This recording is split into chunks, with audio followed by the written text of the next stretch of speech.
సర్వపిండి ఇంట్లోనే సింపుల్గా ఎలా రెడీ చేసుకోవాలో చూద్దాం. Welcome to our channel Srivalli 123.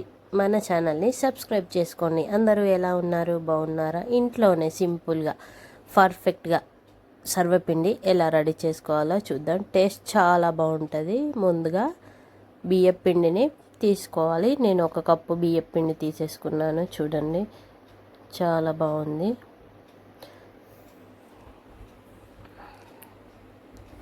అందులో సరిపడంత జీలకర్ర కూడా వేసేసుకున్నాను, 1 స్పూను. తర్వాత నువ్వులు వేసుకోవడం వల్ల కూడా చాలా బాగుంటుంది.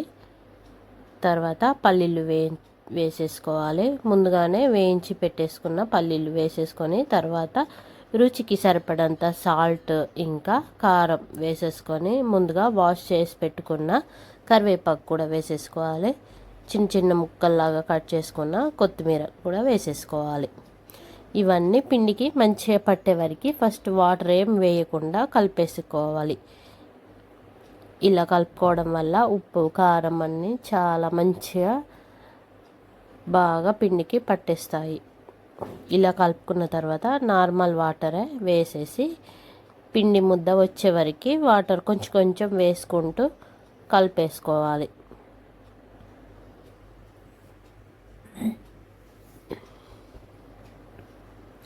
ఒకేసారి ఎక్కువ వాటర్ వేయకుండా కొంచెం కొంచెం వాటర్ వేస్తూ కలిపేసుకోవాలి.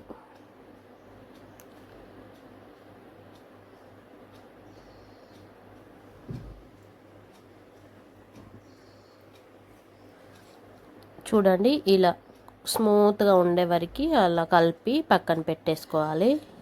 దాన్ని పక్కన నానబెట్టాల్సిన అవసరం ఏమీ ఉండదు. వెంటనే ఇలా ఒకటి నాన్ స్టిక్ ప్యాన్ కానీ మామూలుగా ఏదైనా తీసేసుకొని ఇలా కొంచెం ఫస్ట్ ఆయిల్ దానికి మొత్తం అప్లై చేసేసుకోవాలి. తర్వాత చూడండి, మనం కలిపి పెట్టుకున్న దానికి 2 బౌల్లో పెట్టేసుకోవచ్చు. ఈ పిండిని తీసేసి దానిపైన కొంచెం కొంచెం చేతి వేళ్ళతోటే ఇలా దానికి ప్యాన్కి సరిపడంతగా పెట్టుకోవాలి. ఇలా వేళ్ళతోనే నొక్కుతూ చేసేసుకోవాలి. టేస్ట్ అయితే చాలా బాగుంటుంది. చూడండి, ఇలా చేసేసుకోవాలి. ఓన్లీ చేతితో మాత్రమే చేసుకుంటారు ఇది. ఇలా సమానంగా అనేసుకోవాలి. తర్వాత హోల్స్ ఇలా పెట్టేసుకోవాలి. హోల్స్ పెట్టుకోవడం వల్ల అందులో ఆయిల్ వేస్తాం కదా, మంచిగా కుక్ అయిపోయిద్ది. ఇలా హోల్స్ పెట్టుకోవడం వల్ల ఆయిల్ వేస్తే లోపల వరకు మంచిగా కుక్ అయిపోయిద్ది. ఇలా పల్చగా పెట్టేసుకుంటే చాలా బాగుంటుంది.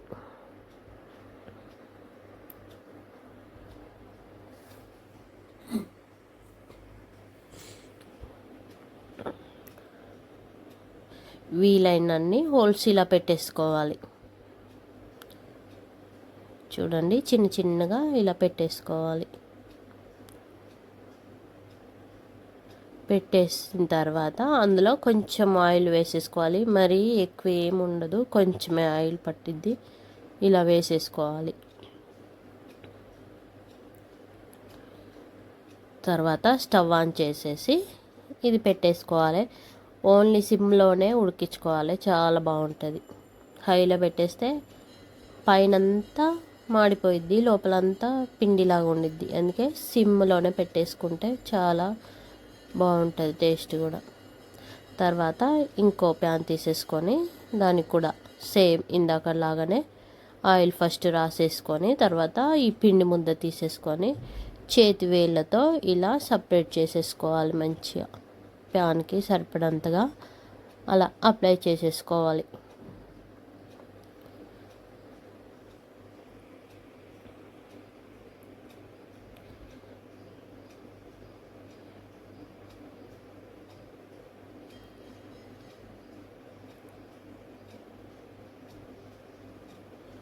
చూడండి, దీనికి కూడా పెట్టేసుకున్న తర్వాత హోల్స్ ఇలా పెట్టేసుకోవాలి. చాలా బాగుంటుంది. చూడండి, మంచిగా కుక్ అయిపోయిద్ది. ఇలా పల్చగా పెట్టుకుంటే మంచిగా కుక్ అయిపోయిద్ది, పిండిలాగా ఏమీ ఉండదు, క్రిస్పీగా ఉండిద్ది, తినేటప్పుడు చాలా బాగుంటుంది. తర్వాత ఇందులో కూడా ఆయిల్ వేసేసుకోవడమే. మరి ఎక్కువ ఆయిల్ ఏం పట్టదు, కొంచెం ఆయిల్ ఇలా వేసేసుకొని రెండు ఒకేసారి ఇలా పక్క పక్కన పెట్టేసుకోవడమే. చూడండి, రెండు చాలా బాగా కుక్ అవుతున్నాయి. సిమ్లోనే పెట్టేసుకోవాలి, మంచిగా లోపల వరకు కుక్ అయిపోయిద్ది సిమ్లో పెట్టుకోవడం వల్ల.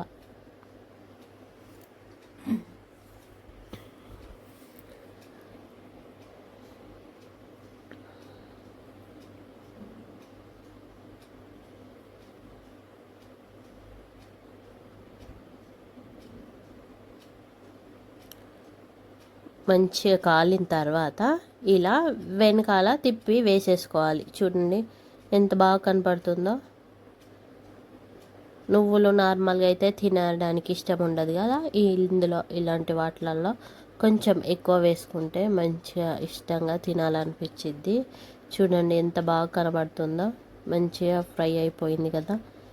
ఇలా వెనకాల కూడా కాసేపు అలా ఫ్రై చేసుకున్న తర్వాత ఒక బౌల్లోకి తీసేసుకోవడమే. చూడండి ఎంత మంచిగా ఫ్రై అయిందో, చూస్తుంటేనే తినాలనిపిస్తుంది. చూడండి సింపుల్గా ఎంత బాగుందో, చాలా బాగుంది. ఈవినింగ్ స్నాక్స్కి అయినా మార్నింగ్ అయినా ఎప్పుడైనా మనకు నచ్చినప్పుడు ఇలా తింటే టేస్ట్ చాలా బాగుంటుంది, నోటికి ఇంకా రిచ్గా ఉండిద్ది. Thank you.